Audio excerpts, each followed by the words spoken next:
How to make chicken shawarma. Let's go. You're gonna need 8 boneless, skinless chicken thighs. Now, if you're thinking about losing breast, go and lose that thought like a bad girlfriend. You're gonna need 1 white onion, chop, cut julienne. For the spices, oh my god, let me take a deep breath.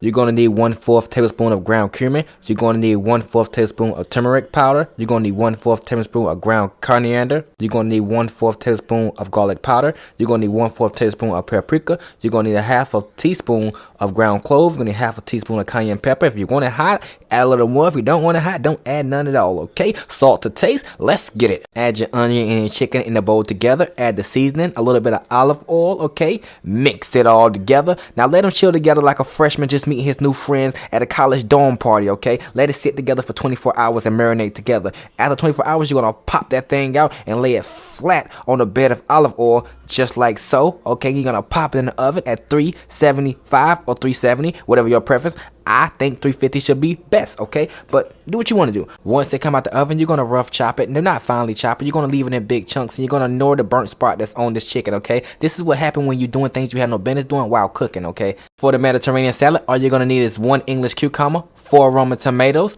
a head of parsley, a lime, a lemon, olive oil, and your favorite seasoning, okay? Rough chop the Roman tomato. The cucumber, you can leave skin on or skin off. Just rough chop that. Also, parsley, you want to fine chop that. Sprinkle a little lemon juice in it, followed by some EVOO, salt to taste, and there you go. Now to a simple pita bread, chicken, salad, tzatziki sauce, which I bought from the store. Oh my god, when I bit into this, I cannot express it enough. I felt like Michael Jackson himself was doing a moonwalk on my tongue, okay? The flavors came together so perfectly, like the last piece in the puzzle. It was so amazing the way it tasted. I'm not stressing enough. You guys should try this. It is so darn good.